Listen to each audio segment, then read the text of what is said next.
Donc, merci à Valérie et Angenot et à Louis Hébert qui avaient participé aussi à l'invitation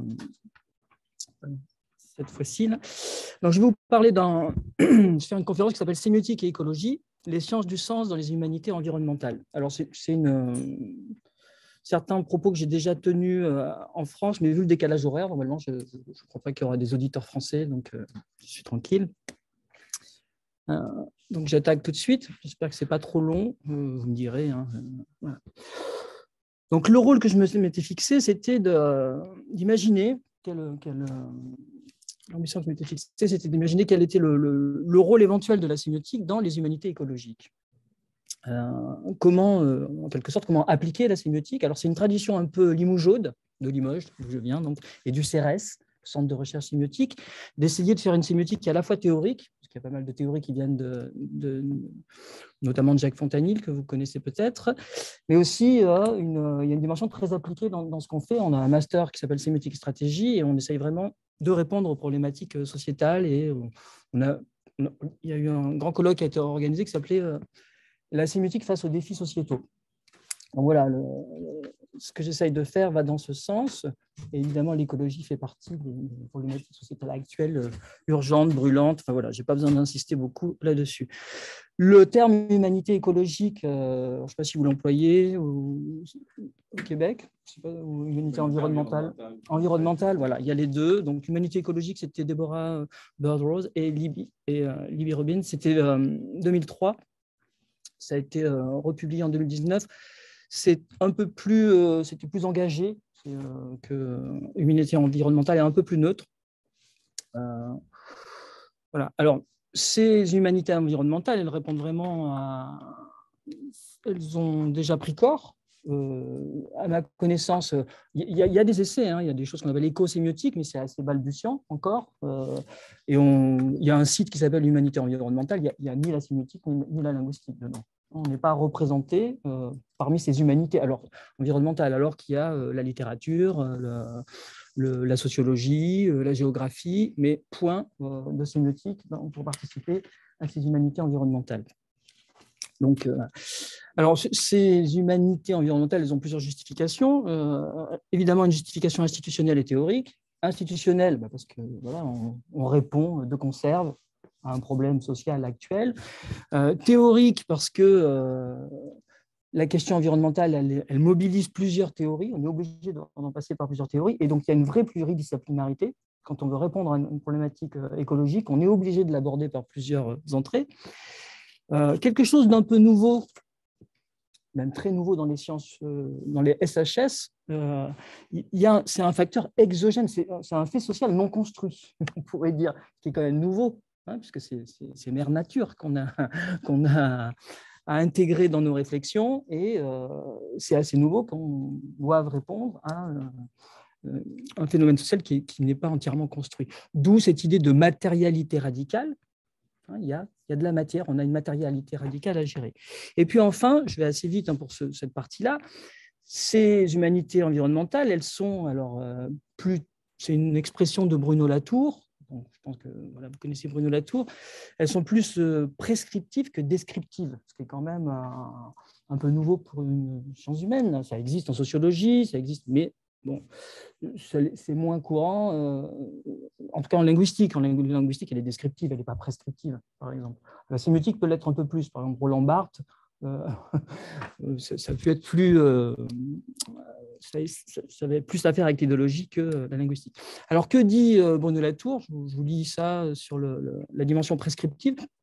Il dit « Le discours à visée écologique présente très souvent des propos dotés d'un caractère hybride que l'on n'attend pas dans les textes scientifiques en général, et encore moins dans le champ des sciences dures, parce que c'est aussi le cas dans les sciences dures, pas qu'en sciences humaines. Je veux dire, c'est normal que nous soyons plus prescriptifs, mais en sciences dures, c'est plutôt rare.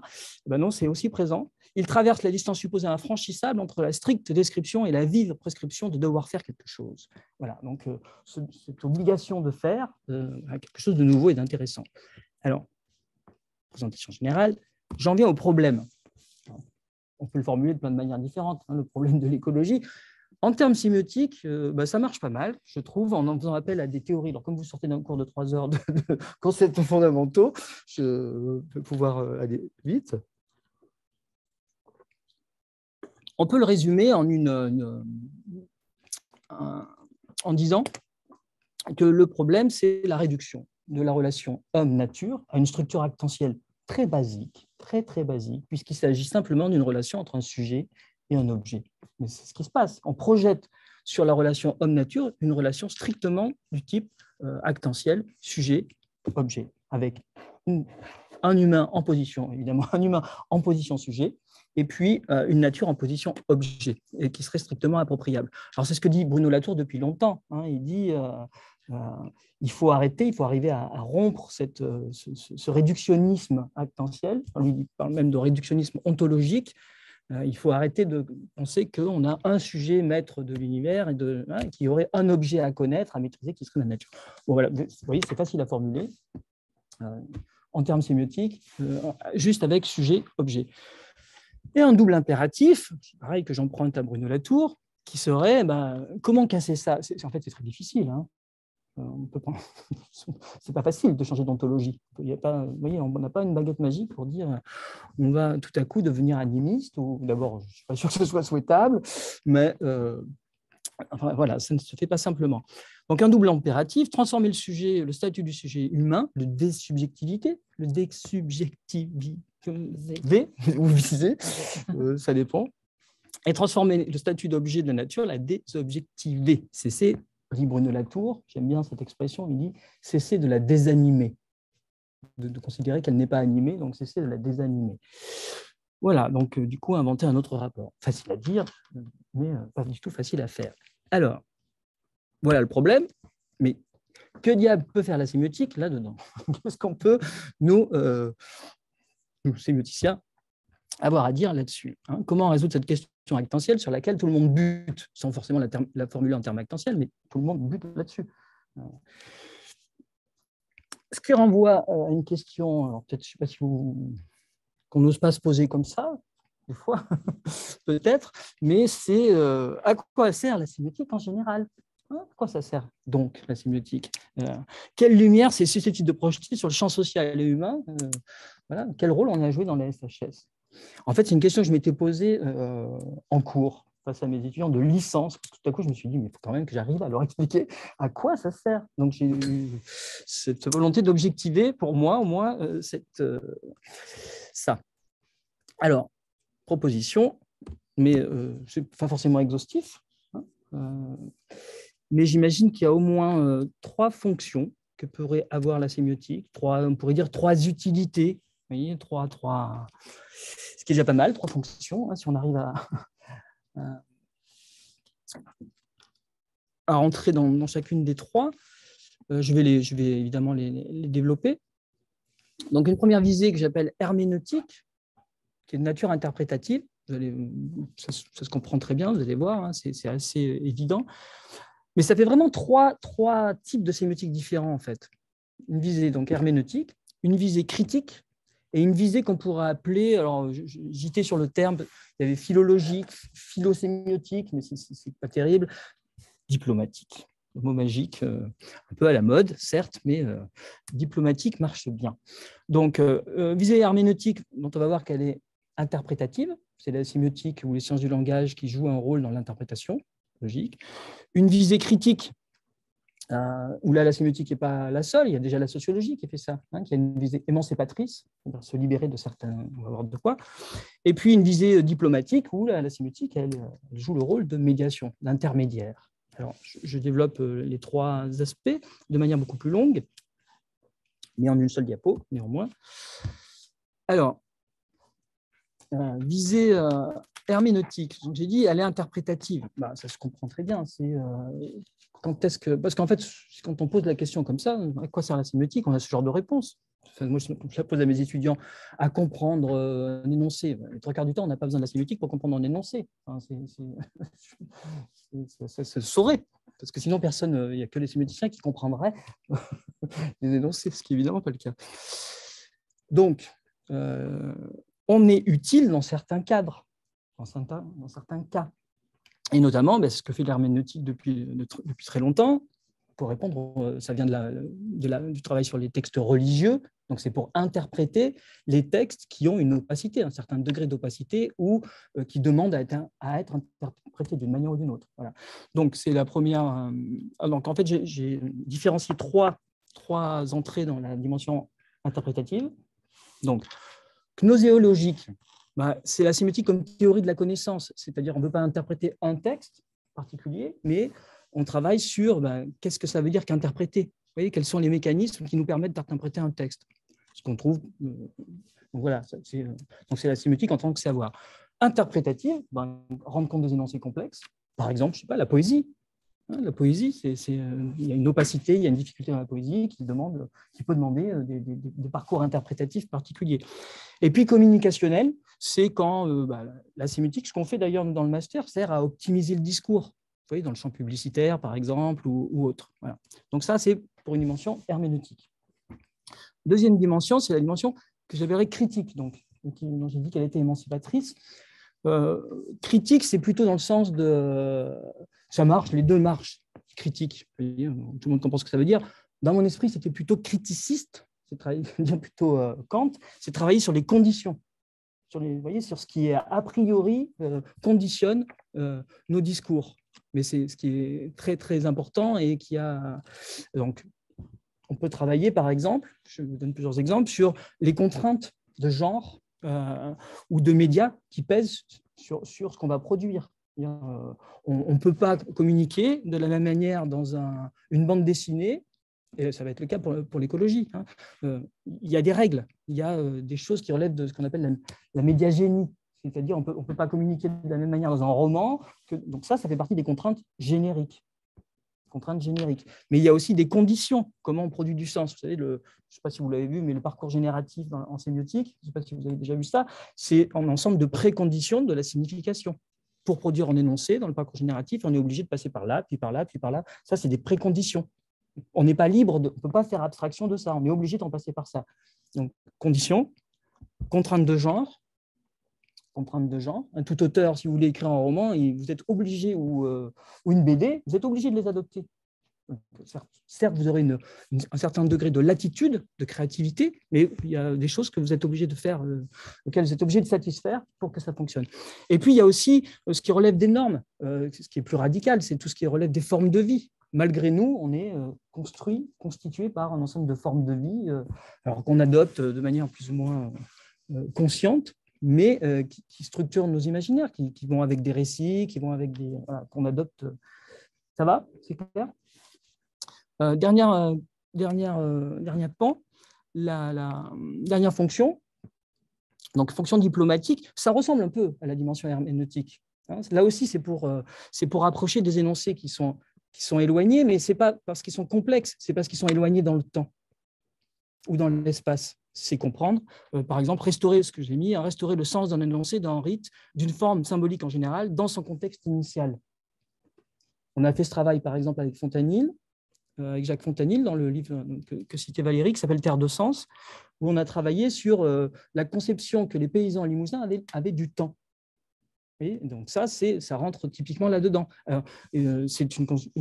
Donc tout travail anthropologique, autrement dit, sur des cultures qui sont un peu éloignées, etc., relèverait de cette fonction diplomatique. Voilà. Donc là, la sémiotique est utile. Elle peut nous aider à comprendre comment, dans mon exemple, pour demeurer dans cet exemple, comment le paysan limousin, chez moi donc, percevait la temporalité, avec des grandes surprises, parce que c'est pas si vieux, et pourtant cette perception, elle est extrêmement archaïque, on s'en rend compte. Bref, et donc on l'appelle diplomatique parce que ça va...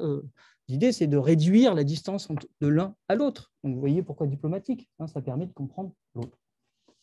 Voilà pour mes 3 fonctions. Il y en a peut-être d'autres, mais je suis ouvert, je pourrais aller ajouter celles qu'on voudra bien me proposer. Ça fait déjà un gros travail pour la sémiotique, et ça fait déjà un champ d'application, un réel champ d'application possible, ces trois dimensions. Donc, en résulte la possibilité de faire 3 éco-sémiotiques, qui correspondent à mes 3 entrées. Donc, 3 éco-sémiotiques, une éco-sémiotique herméneutique, une éco-sémiotique critique, une éco-sémiotique diplomatique. Alors, elles existent déjà plus ou moins, chacune d'entre elles, hein, un tout petit peu, ou de manière développée, c'est ce qu'on va voir.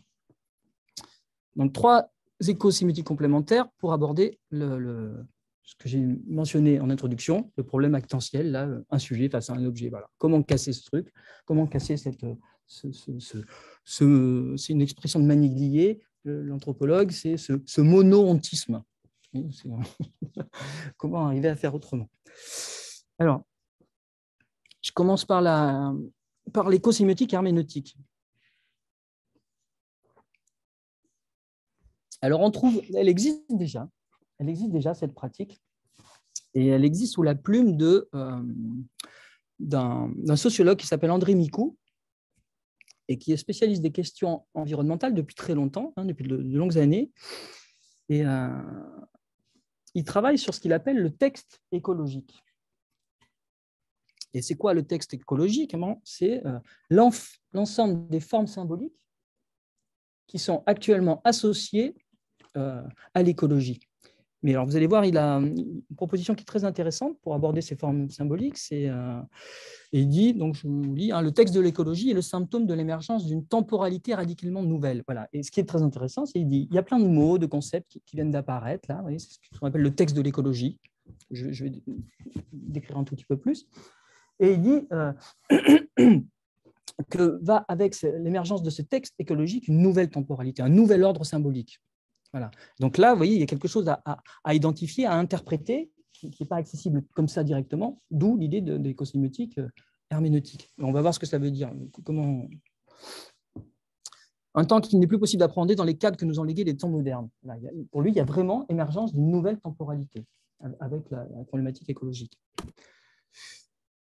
Alors, cet ordre, donc il dit un ordre symbolique plutôt qu'idéologique, hein, du moment écologique. Et ce texte, il dit, en fait, il se manifeste, et on comprend bien, il dit par des figures, par des concepts et par des catégories. Et j'aime bien ce n'est pas une partition qu'on trouve en sémiotique, hein, et pourtant, je la trouve très, très utile. C'est des figures. Qu'est-ce qu'il met derrière figure? Il y a des figures de l'écologie. C'est quoi les figures de l'écologie? Ça va être un slogan, un visage, Greta Thunberg, vous voyez, voilà, tous ces identifiants, on pourrait dire, qui font, qu'on peut appeler voilà, les grandes figures de l'écologie, qui ont un potentiel, c'est le potentiel rhétorique du figuratif. Voilà. Comment ça permet de convaincre, d'interpeller. Voilà. Donc des figures. Mais il y a aussi, dit-il, et ce n'est pas la même chose, des concepts qui vont, c'est là-dessus que je vais fouiller un petit peu, il y a des concepts associés à l'écologie, ce n'est pas la même chose. Hein, il y a je sais pas, l'anthropocène, par exemple. L'anthropocène, ce n'est pas juste une figure, un gadget, ce n'est pas un slogan, c'est un concept discuté, problématique, voilà. Mais il y a aussi des catégories. Il y a des catégories. Qu'est-ce qu'il appelle des catégories? C'est tout ce qui est institutionnel. Par exemple, l'appellation parc naturel, vous voyez, qui change selon les pays d'ailleurs. Voilà. Donc, vous voyez, ça aussi, ça fait partie de formes symboliques qui vont avec le texte écologique. Je trouve cette partition très intéressante. Ça va? Vous pouvez m'arrêter si vous avez des questions. Ils attendront. Alors, je prends l'idée, je veux travailler un peu sur les concepts pour ne pas rester dans le trop général. Et je vous propose de passer un peu de temps sur 5 grands concepts. Donc, on est toujours dans l'écosémiotique que j'appelle herméneutique. Ça fait un peu long comme nom. Donc, ces 5 concepts sont la wilderness, concept américain, et qui n'est pas tellement connu en France, d'ailleurs, alors que je pense que pour vous, c'est une évidence. L'anthropocène, la biodiversité, Gaïa et le naturalisme.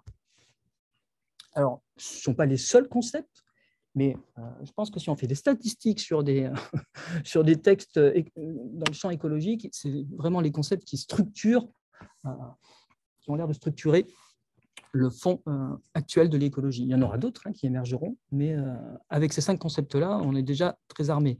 Et ils reviennent sans cesse.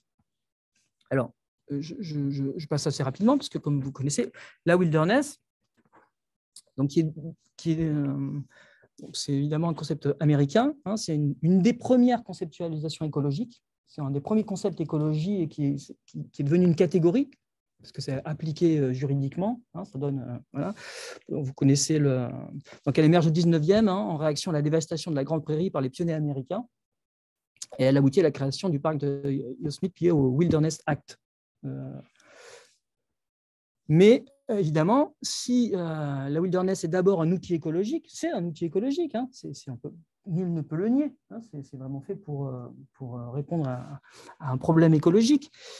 Mais donc ça fait écho à l'urgence de la préservation. Elle reconduit et entérine néanmoins de manière évidente la séparation homme-nature. Hein, on est quand même dans une extériorité de la nature, on est quand même dans un modèle où on retrouve notre ontologie sujet-objet. Mon objet, je veux le garder, je veux le maintenir, mais il est bien mis à part. Donc, si je détaille un tout petit peu, cette critique, elle est valable pour les deux composantes de la wilderness, qui sont également problématiques. Il y a wilderness, c'est l'idée. Alors, les deux concepts sont passionnants, mais ils reconduisent le problème actentiel. Wilderness, l'idée d'une sauvagerie de la nature, une propriété qui serait supposée commune à toutes les entités naturelles. Donc, la sauvagerie innée, une espèce de force intrinsèque à ce qu'est la nature. Et puis wilderness comme concept spatio-temporel, le parc, où la nature est définie comme espace qu'on doit laisser vierge. C'est deux choses différentes, mais qui se... Donc d'un côté, une force sauvage, une liberté, une forme d'intentionnalité irréductible. De l'autre, une portion détendue, voilà, dans un temps, une espèce de temps arrêté mythologique, c'est une espèce de temps arrêté, le parc, voilà. Alors, c'est peu adaptable, c'est ce que dit Catherine Larère, qui est une des grandes spécialistes françaises, c'est une philosophe de l'écologie, tout à fait passionnante. C'est un des grands noms de l'écologie, Catherine Larère. Elle dit que c'est peu adaptable au contexte européen. Elle est en outre susceptible de servir une vision colonialiste de la nature, car la nature des uns et la culture des peuples locaux, comme en témoigne, j'aime bien cette expression, n'est pas d'elle, mais la nature des uns et la culture des autres. D'où la nécessité, selon la formule marquante de Val Plumwood, de décoloniser la nature. Je ne sais pas si vous avez déjà entendu cette expression, de la dénaturaliser, de tenter de dépasser le dualisme qui est reconduit par la wilderness. Ça va ? Vous voyez, on n'y échappe pas. Après, on va voir qu'il y a quand même autre chose derrière. Biodiversité, mais je prends le temps de présenter les concepts. Donc, la notion de biodiversité, donc, elle est apparue en 1982 lors d'un congrès à Washington, et elle prend en partie le relais de la wilderness, qui était critiquée, pour les raisons que je viens d'invoquer. Elle va gommer ses principaux travers, et alors, elle traduit un changement profond du rapport à la nature. C'est un concept très, très fort et qui va vraiment changer les choses. Donc, le concept de biodiversité, je lis, il étend l'idée de la diversité biologique à tous les niveaux du vivant. Donc, ça va des gènes au paysage. Et c'est assez extraordinaire. Voilà. Et on passe d'une vision statique de la diversité, ce que faisait le parc. Il faut maintenir la diversité dans un parc naturel, à une vision qui est dynamique, qui est qualitative et dynamique. C'est le processus de diversification qui importe. Donc, quand on pense biodiversité, on ne maintient pas un état arrêté si on pense biodiversité. Donc, c'est vraiment un concept différent. Et alors, pourquoi il est fondamental ? Qu'est-ce que ça change ? L'hypothèse qui est extraordinaire, qui est centrale, c'est que, qui est au cœur de l'écologie contemporaine, c'est qu'un niveau minimal de diversification est absolument nécessaire pour qu'il y ait résilience. On est proche d'une certaine forme de darwinisme, mais appliqué à la nature. S'il n'y a pas diversité, une diversité dynamique, il y a un changement, etc., il n'y a pas de résilience possible. Voilà. Donc, plus il y a d'espèces, plus il y a de différenciation, plus il y a possibilité que ces espèces résistent. C'est logique. Vous voyez, mais donc, on n'est pas du tout dans le même type de raisonnement que la wilderness qui isole un espace et qui mythifie un espace et qui fait fond sur une espèce d'origine et d'une intentionnalité sauvage, enfin, d'une prédisposition particulière. Voilà. Voilà, donc la diversité biologique, si je vous ai mis, est un des facteurs fondamentaux de la résilience du vivant et de la nature. Voilà. Et en plus, ce n'est pas une fermeture, comme la wilderness, c'est une ouverture. Ça n'exclut pas, il n'y a pas le sujet humain et l'objet voilà. Il y a des interactions possibles.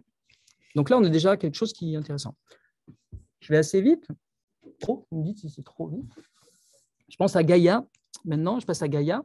Donc, le concept de Gaïa, vous avez entendu parler sûrement. Alors, il peut être mis utilisé dans plein de contextes différents et sûrement dans pas mal de sens. Là, moi, il vient plutôt de Bruno Latour. Alors, il n'appartient pas à Bruno Latour, hein, c'est introduit par Latour, mais à la suite de James Lovelock et Lynn Margulis. Donc, c'est d'abord qui étaient des scientifiques, ce pas des gens des sciences humaines. C'est d'abord, j'imagine, Latour ne le dit pas forcément comme ça, mais enfin, si, quasiment, c'est d'abord un moyen d'en appeler à la responsabilité des humains. Hein. Cette idée de Gaïa, c'est d'abord un outil pour responsabiliser. Je cite Latour, il dit Gaïa, écrit Latour, c'est une injonction pour rematérialiser l'appartenance au monde. Gaïa, puisqu'on fait référence à une entité mythique, quand on l'appelle Gaïa, mais c'est aussi un concept scientifique. Hein. Gaïa, c'est tout ce qui peut être défini comme interaction, comme capacité de notre environnement à réagir en fait, à ce qu'on lui fait. C'est ça, Gaïa. Gaïa, c'est tout ce qui, dans la nature, réagit à nos actions. Et c'est de montrer que, en fait, Gaïa, c'est pas que la Terre, c'est ce que dit Latour. La Terre, c'est pas un rond sur lequel on habite et qui serait statique et inerte, mais c'est un espace qui réagit. Alors, de là à lui attribuer une intentionnalité, évidemment, il y a un pas qui, normalement, il ne faut pas franchir, et qu'on peut franchir. Hein. Gaïa, ça devient une espèce de déesse naturelle, pourquoi pas, mais ce n'est pas la démarche scientifique que suit Latour. Voilà, donc Gaïa instancie, personnifie, traduit une dépendance et une réactivité, tout en mobilisant un fond mythologique qui est intéressant, hein, parce qu'il ouvre sur une profondeur temporelle. Enfin, voilà, il n'est pas inintéressant, le côté mythologique de Gaïa. Mais l'idée de base derrière, donc on peut le critiquer aussi, hein, ce concept. Il y a une espèce de tension interprétative là-dedans, puisque il y a une tension entre force intentionnelle, comme si la Terre avait une intentionnalité par elle-même, oui, ce qui est difficile à soutenir, hors système religieux particulier. Mais par contre, c'est un système qui rétroagit, qui réagit à ce qu'on lui fait. Voilà. Et il y a des règlements en chaîne, etc. Ça, c'est donc ma nature, son liberté de la dimension religieuse. Oui, voilà, c'est ça. À la base, c'est un concept scientifique, voilà, mais on les a pris quand même pour des illuminés, hein, d'oser avancer ça. C'est ce que reprend Latour, et alors il se défend de cette dimension mythique. Voilà. Mais en même temps, le terme Gaïa, il flatte, et il y a des raisons qui viennent de là. Je passe à l'Anthropocène.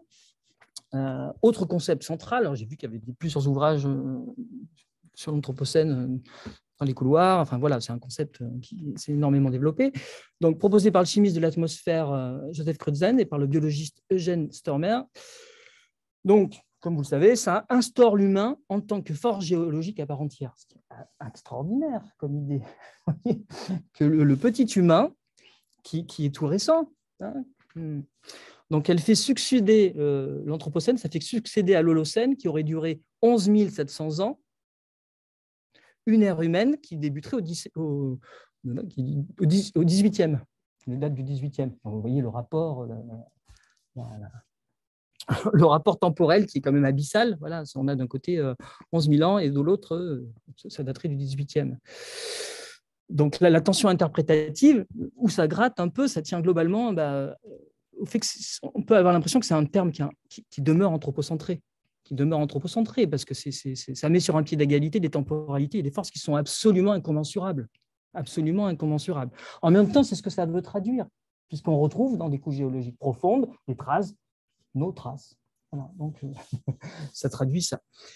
Bon, il y a plusieurs types d'appropriation de ce concept. Hein. Ça va je les cite juste, mais qui sont très intéressants. Hein. C'est, selon Dominique Bourg, ça va de l'appropriation transhumaniste. Il y a plusieurs versions de l'Anthropocène. L'appropriation transhumaniste, qui ne retient que la toute-puissance technologique de l'homme. On va s'en sortir, voyez, puisqu'on est capable de modifier l'environnement, il n'y a pas de raison qu'on ne s'en sorte pas. À l'appropriation écomoderniste, qui veut y voir une opportunité plutôt qu'une menace. C'est plutôt ce que dit Latour d'ailleurs, jusqu'à une interprétation écologique postmoderne et terrienne, en disant voilà, on va se recréer, etc. Enfin bref, il y a plusieurs tensions. Je vais assez vite parce que je veux montrer d'autres choses. Le naturalisme, je ne sais pas si vous connaissez ce concept, enfin dans ce sens-là, c'est dans le sens introduit par Descola. Alors, c'est pareil, dès qu'on s'intéresse à l'écologie, le nom le plus cité, c'est Philippe Descola, l'anthropologue français, qui est, non, mais qui est vraiment le digne successeur de Lévi-Strauss, hein, et qui a eu un retentissement absolument mondial, qui enseigne au Collège de France. Alors, donc en quelques mots, Descola fait entrer le naturalisme dans une série de termes. Il l'oppose, je le dis rapidement, à d'autres formes, d'autres ontologies. Donc le naturalisme, ça serait notre ontologie de moderne. C'est compatible avec ce que dit Latour, donc sujet, objet. Enfin, il décrit ça plus finement, je le dirai après, et il le fait entrer dans un ensemble de termes où il y a animisme, totémisme et analogisme. Il y a 4 termes. Le système est très simple, très très simple, et mais il permet de décrire à peu près tous les types d'ontologies qu'on trouve sur le globe. Et c'est assez extraordinaire. Et sur quelle base? En 2 mots, je vous le rappelle, c'est sur la base des... en fait, il y a 2 concepts importants, c'est continuité psychique, continuité physique. Quand je vois une entité, la question que je peux me poser, c'est est-ce qu'elle est faite de la même manière que moi? Est-ce qu'elle est faite de la même manière que moi? Est-ce que, ou pas? Et seconde question, est-ce qu'elle pense comme moi? Voilà. En fait, c'est ça. C'est tout simple. Vous voyez, c'est la question qu'il pose. Donc, continuité psychique ou discontinuité psychique, continuité physique ou discontinuité physique. Et pour prendre juste un concept, le nôtre, le naturalisme, c'est continuité physique. On est tous faits des mêmes matériaux. Il n'y a pas de différence entre un animal et nous. Je ne parle pas au niveau génétique, mais au niveau chimique. Par contre, il y a une discontinuité radicale puisque nous, on pense et pas les autres. Voilà, voilà le naturalisme. Et évidemment, les autres formes vont rompre ça, puisque, pour aller très vite, l'animisme va reposer justement sur le fait que les autres entités partagent avec moi la capacité de penser et d'interagir, l'arbre, etc. Le totémisme, ça va être l'idée que le clan du loup, quoi. Voilà. Qu'on partage tous un ensemble de traits. Et, bref, ça va, vous connaissez un peu peut-être ce système, je ne le développe pas plus. Voilà. Bon, donc je dis, c'est vraiment devenu un des incontournables de la pensée contemporaine. Alors, quand on compare, on peut faire un petit travail, parce que c'est les termes, c'est les concepts actuellement majeurs pour penser l'écologie. Et c'est intéressant de se demander ce qu'ils ont en commun. Se dire, est-ce qu'il y a quelque chose derrière? Est-ce qu'on peut faire une analyse du type plutôt sémiotique, se dire, ou sémantique, mais qu'est-ce qu'il y a de commun là-dedans? Dans tous les cas, il y a la réintroduction d'un destinateur transcendant. Dans tous les cas, tous les concepts que je viens de citer, dans tous les cas, ce qui est tout à fait frappant, c'est que ça tente de réintroduire un destinateur extérieur, transcendant. Voilà. Donc, je détaille une force, une violence imposée qui vient bouleverser le champ de l'écologie. Alors qu'on attendrait de l'écologie que ça soit plutôt un travail dans l'immanence. Et notre problème, il est là tout de suite. Et que l'écologie, ça soit vraiment une discipline de l'immanence. Quand on regarde, en fait, c'est normal, puisque ça veut rompre des habitudes de pensée, mais quand on questionne les concepts qui sont utilisés, on se rend compte que non, ce n'est pas dans l'immanence, ça ne travaille pas sur l'immanence, mais beaucoup sur la transcendance. Je vous le montre. La wilderness, la wilderness invoque une sauvagerie imprévisible. Le sauvage est imprévisible. Voilà, donc voilà. Et la wilderness, ça recrée des espaces purifiés, interdits. Donc on est dans quelque chose qui est de l'ordre de la transcendance, dans une extériorité radicale. On ne peut pas penser cette sauvagerie. Voilà. L'antique Gaïa, Gaïa c'est la déesse, voilà, donc elle émerge dans de grandes effusions de sang, de vapeur et de terreur en compagnie de Chaos et d'Eros. Et la Gaïa moderne, elle est du même acabit. La Gaïa moderne, elle nous promet des choses terribles, des vengeances absolument radicales. Voilà. La Gaïa moderne, avec ses rétroactions climatiques, n'est pas en reste. L'Anthropocène, ça convoque directement des forces géologiques extérieures à l'homme, même si ça rabat le comportement de l'homme là-dessus. Vous voyez, ça met en rapport ce qu'on est maintenant tout de suite, avec des forces extérieures, transcendantes. La biodiversité, c'est pareil. Ça mobilise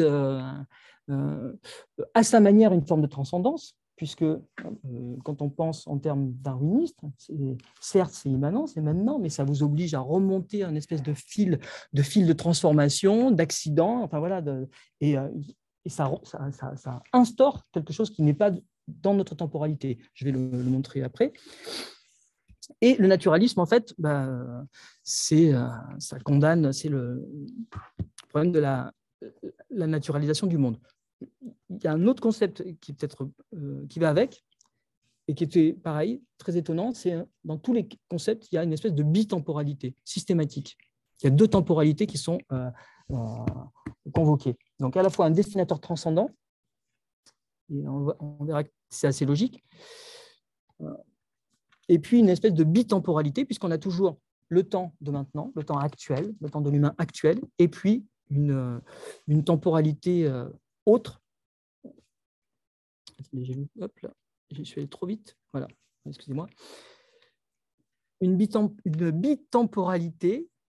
Qu'est-ce qu'elle fait, cette bitemporalité? En fait, elle nous sort de nos rapports, d'un rapport séculier au maintenant, au présent, puisqu'on a systématiquement donc l'actuel qui est présent, c'est penser à l'anthropocène, c'est nos comportements actuels, mais même la biodiversité, c'est l'état actuel. Voilà.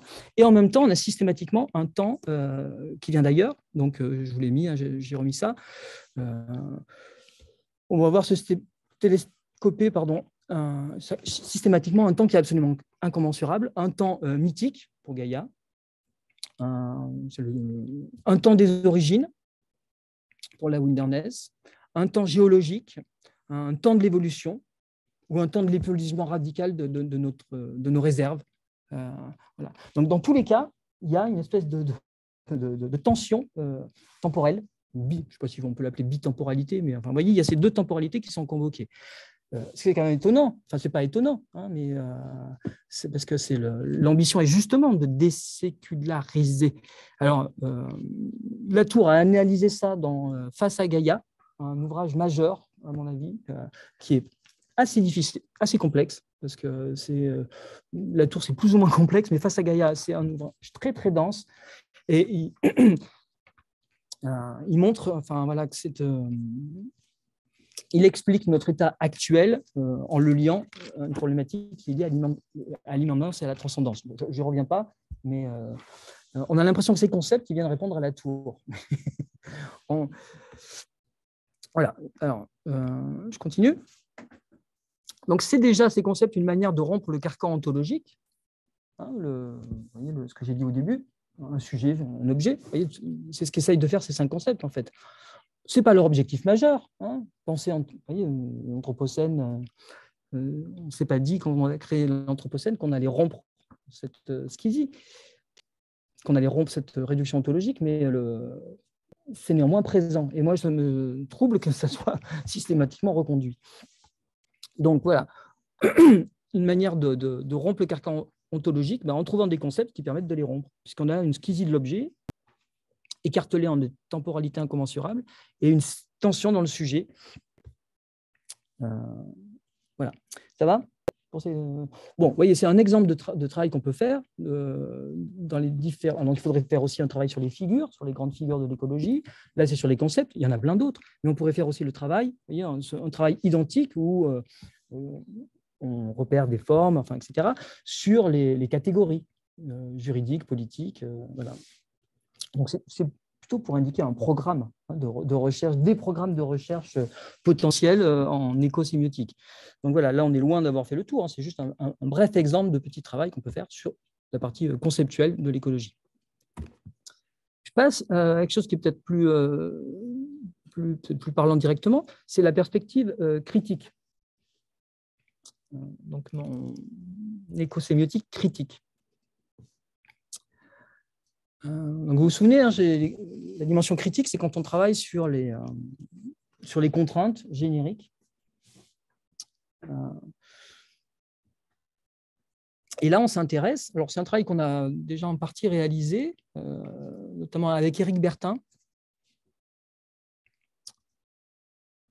numéro 4. Pas numéro 4, mais... dans un article qui s'appelle « La nature dans la pop culture, mode de présence et énonciation de la nature dans les fictions transmédia contemporaines ». C'est un exemple, hein, c'est pour vous donner un exemple. On a fait ce travail avec Éric Bertin en essayant de comprendre, de voir comment a été traitée la problématique écologique sur Netflix, dans les grandes séries Netflix écolo, qui sont souvent post-apocalyptiques d'ailleurs. Souvent, ça va avec. Hein, mais alors, il y en a beaucoup. Hein, donc je vous laisse aller voir l'article. Mais c'est un exemple. On a fait ça aussi. C'est pour vous donner les exemples de ce que peut être cette écosémiotique critique, qui travaille sur la manière dont le genre qui va essayer de parler d'écologie contraint en partie ce qu'on va en dire. Voilà.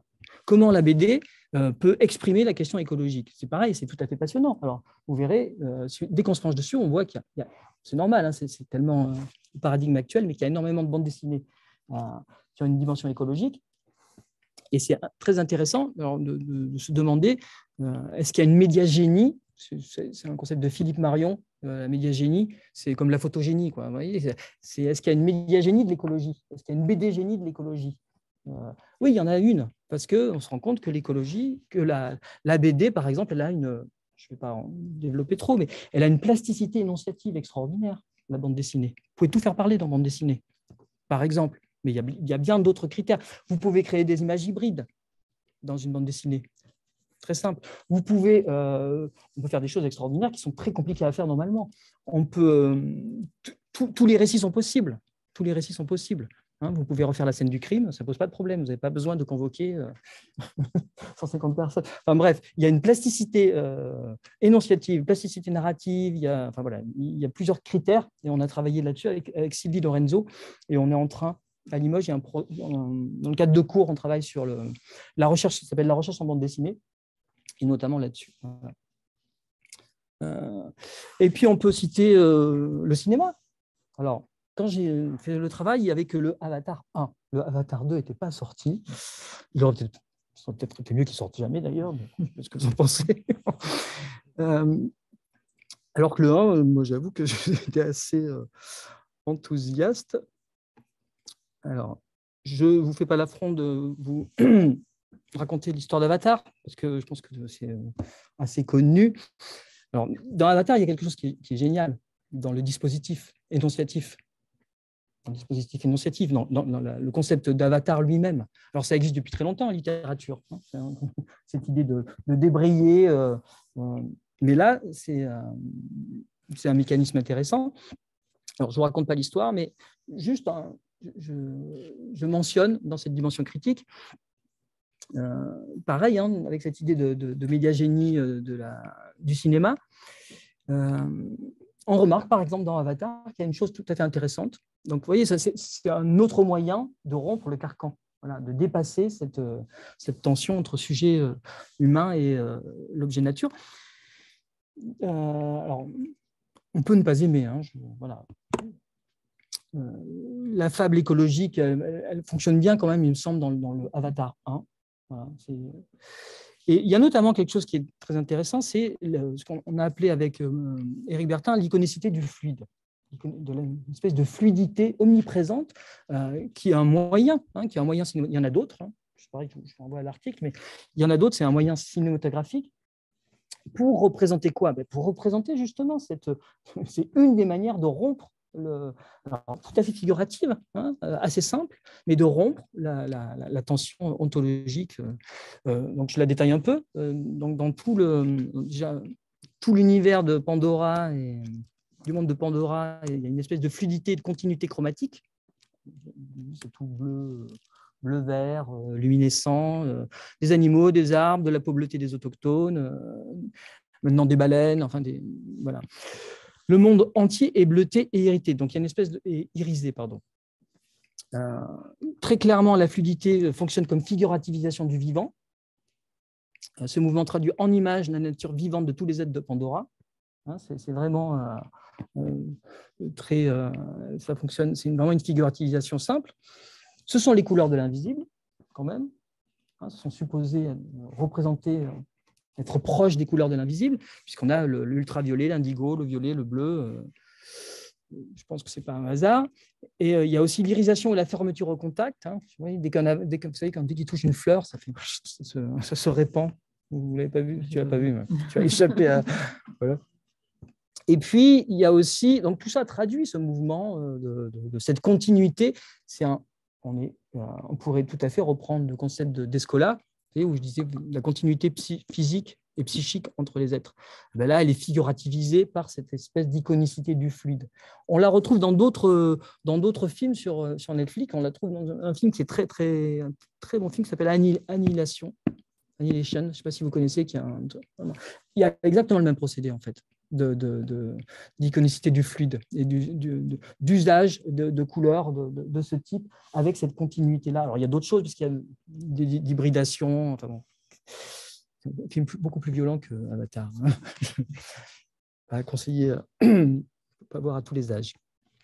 Et puis, il y a aussi l'idée de connexion de circulation, où les navis, vous savez, pour se brancher sur Avatar, prennent leur tresse et se tressent littéralement avec les entités diverses de la nature. Bon, voilà, c'est juste un exemple, mais c'est un autre moyen. Vous voyez, donc, toute cette dimension écosémiotique critique, ça consiste à se dire comment est conditionnée par les genres et les médias la représentation de la nature, on peut dire comme ça. Ça va?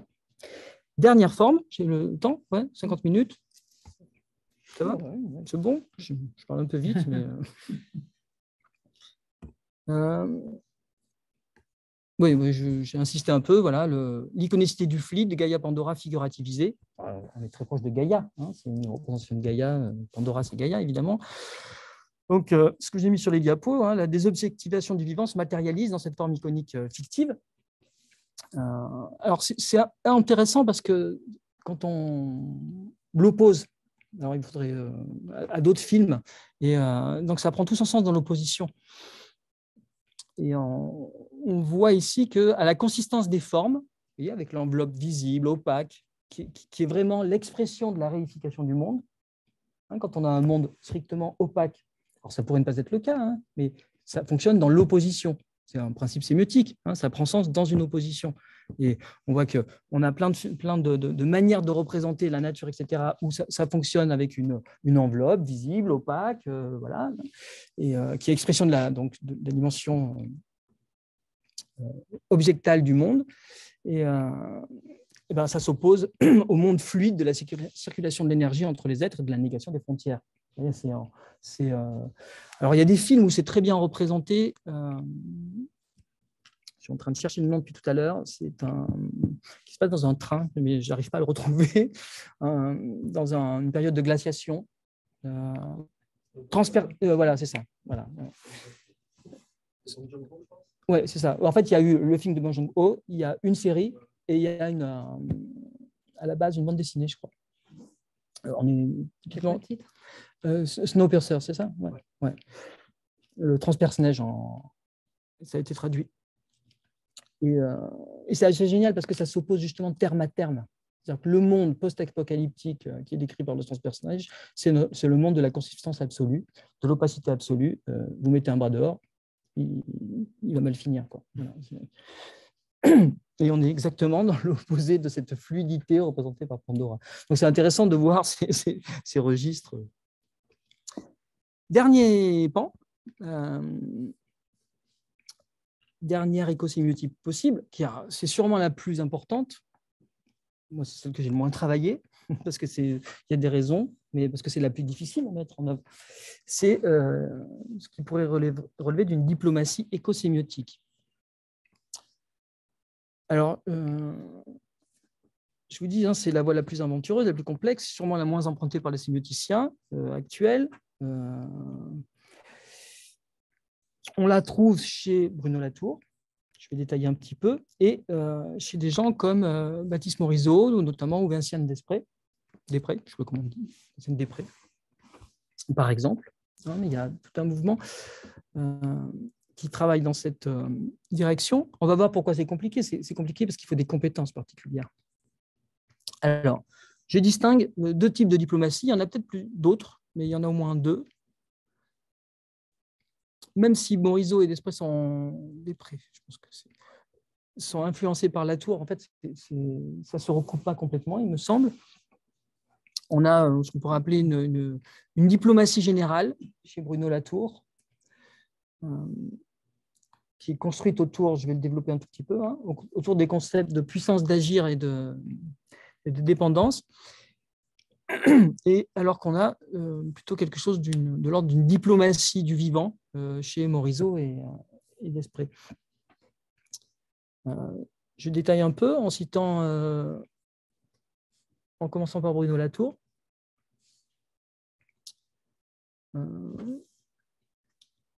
En fait, c'est ce que fait Bruno Latour depuis longtemps. Hein, vous savez, il a publié un de ses livres majeurs, c'est L'enquête sur les modes d'existence. C'est un très gros livre où il fait la synthèse de ses travaux. Bruno Latour, donc sociologue, philosophe, il a travaillé à la fois sur le discours scientifique, sur le discours juridique, sur le discours technique. Alors, quand je dis travailler sur le discours, ce n'est pas juste travailler sur le discours. Hein. Il a passé de longs mois, même plusieurs années dans les labos de recherche scientifique. Il a fait la même chose pour le droit. Enfin, voilà, il a fait à la fois le terrain et le travail de théorisation. Et dans Enquête sur les modes d'existence, il propose quelque chose de très important, très fort. Il dit, en fait, justement, il va contre le mono-ontisme. Il dit, il n'y a pas une ontologie, il y en a plein des ontologies. Il y a plein de manières d'être un sujet, en fait. On peut être un sujet pour le droit, c'est particulier. On peut être un sujet pour la fiction, un sujet de littérature. On peut être un quasi-sujet technique. Voilà. Donc, il dit dans chaque domaine, dans chaque grand domaine sociaux, il y a des manières d'être. Voilà, il y a des modes d'existence. C'est pour ça que ça s'appelle Enquête sur les modes d'existence. Donc, vous voyez, il crée une espèce de pluralité. Donc déjà, il est en train de casser le monoantisme en disant il n'y a pas juste nous, sujets. À l'origine, ça commence par le discours scientifique. Hein, c'est un discours scientifique, c'est vrai, un sujet connaissant en face d'un objet qui serait le monde à connaître. Voilà, traduction scientifique. Il dit, déjà, ce n'est pas le cas dans le discours scientifique, parce qu'il y a un ensemble de réseaux, de médiation, enfin, c'est extrêmement compliqué. Alors, je ne dis pas que tout discours scientifique est une construction, enfin, ce n'est pas du simple constructionnisme, mais il montre qu'il y a des médiations. Bref, il dit, et donc il a ajouté le concept de puissance d'agir. Je vous lis peut-être le... D'ailleurs, entre parenthèses, c'est ce qu'il disait dire à Latour. Il disait la sémiotique, elle a eu raison trop tôt. Ce qui est assez génial. Pourquoi ? On sait bien en sémiotique qu'il y a plein de manières d'être un sujet. Hein ? Quand on travaille sur la forme actentielle, c'est exactement ça, la forme actentielle. Et tout peut être actant. Et pas simplement un sujet humain et un objet qui serait mondain. Non. Et donc, c'est exactement ce travail qu'il fait, c'est de démultiplier, et d'ailleurs on l'avait analysé comme ça en anthroposémiotique, c'est de démultiplier des modes d'existence, en fait, dont on se rend compte que ce sont des scènes actentielles. Mais il n'y a pas une scène actentielle, il y en aurait plein. Voilà. Donc il y a une scène actentielle typique du droit, une scène actentielle typique de la science. Voilà. C'est ce qu'on peut faire en suivant Latour. Et c'est tout à fait applicable au rapport à l'environnement. Parce qu'après, donc, Latour est passé de cette enquête-là à un engagement radical dans l'écologie. Vous savez qu'il est décédé il n'y a pas longtemps, mais il a apporté beaucoup à la question écologique. Je le cite quand même. Je prends le temps. Ouais. Même s'il est toujours difficile de garder cela à l'esprit, l'analyse du sens, ce qu'on appelle la science du sens, ou sémiotique, n'a jamais été limitée au discours, au langage, au texte, à la fiction. La signification est une propriété de tous les agents, en ceci qu'ils ne cessent d'avoir une puissance d'agir. Cela est vrai de Koutousov, du Mississippi. Il manque un Mississippi, ouais, il manque un si, ouais. C'est un peu court pour le. Aussi bien que du récepteur, alors je ne sais plus ce que c'est depuis, du CRF et de la gravitation par laquelle les corps se comprennent et s'influencent les uns les autres. Pour tous les agents, agir signifie faire venir son existence, sa subsistance du futur vers le présent. Ils agissent aussi longtemps qu'ils prennent le risque de combler la brèche de l'existence, ou bien ils disparaissent purement et simplement. En d'autres termes, et c'est une des grandes propositions de Latour, l'existence et la signification sont synonymes. Voilà, c'est pour ça aussi qu'il dit que la sémiotique a eu raison trop tôt. C'est ce rabattement entre signification et existence. En fait, on pourrait dire que en fait, le terme clé, c'est puissance d'agir. Chaque fois qu'il identifie une puissance d'agir, il dit, ben voilà, c'est une instance qui a une capacité d'énonciation. C'est comme si elle énonçait, en fait. Enfin, pour la tour. Peut-être que le terme d'énoncer ne satisferait pas les linguistes, mais c'est l'idée qu'il y a derrière. Je passe à la dernière forme.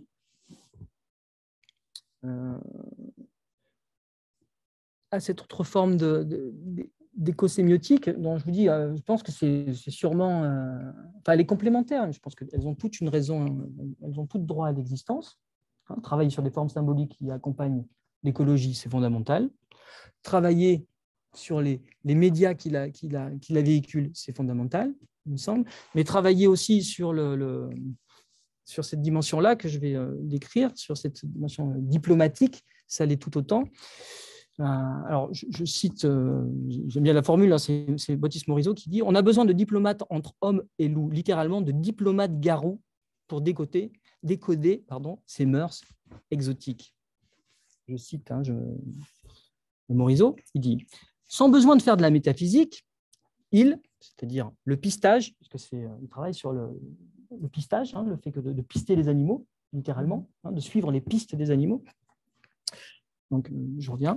Le pistage comme forme exemplaire de l'attention, de l'écosensibilité, transforme l'expérience de la nature, codée par la modernité naturaliste en miroir de l'âme, lieu bucolique de ressourcement, décor pour la performance sportive ou arrière-plan d'un selfie, et c'est ce à quoi on réduit la nature, en une immersion avide de signes dans des habitats partagés et enchevêtrés. L'écosensibilité passe par des expériences qui consistent à repeupler des espaces vides par les présences qui les constituent, les habitent, se lient les uns aux autres et à soi. Voilà, et c'est ce qu'il essaye de proposer, mais de manière très fine, très détaillée. Et le problème, c'est que ça demande des compétences très fortes. Ça demande d'être capable, ça veut dire, chez Morisot, être capable d'identifier que tel animal est passé là, ils étaient deux, il a fait ceci, il a fait cela, alors qu'il n'y a rien à voir, il y a quelques traces. Mais c'est transformer ce qui a l'air d'être invisible en quelque chose, c'est une autre forme de visibilité. Donc, ça rompt complètement le rapport sujet-objet, la réduction, le carcan ontologique qu'on a décrit au début. Et alors, je disais, elle est compliquée, mais c'est de la sémiotique. C'est bien de la sémiotique. On est bien dans de l'interprétation, vous voyez, directe, mais il faut. Par contre, elle s'apprend. Elle s'apprend. On ne devient pas pisteur, j'imagine, de loup en un stage de pistage. Et pareil, Bastien Després, elle a travaillé sur les oiseaux. Enfin voilà, c'est être capable de faire œuvre de diplomate. C'est en ça que c'est de la diplomatie, puisque ça permet, vous voyez le lien avec ce que j'ai dit initialement, la sémiotique comme diplomatie qui permet de reconstruire, le premier sens que je lui ai donné, des rites, des pratiques dans des cultures éloignées. Voilà. Ben là, c'est une autre forme de culture éloignée, c'est une culture animale, culture forestière, mais c'est la même idée, hein. Et c'est bien, il me semble, de l'ordre c'est bien de la sémiotique, puisqu'il faut interpréter des traces, des empreintes. Il y a eu des travaux, Fontanier avait proposé ça, une sémiotique de l'empreinte, voilà, par exemple. Voilà, donc voilà une belle perspective, je trouve, sémio-diplomatique et un appel à devenir tous à nos niveaux de compétences, ce qu'il appelle des diplomates garous. Voilà, donc, nous devenons tous des diplomates garous. Voilà, j'arrête de dire sur Morisot et ses diplomates garous.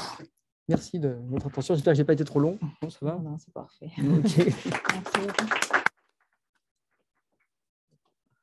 beaucoup.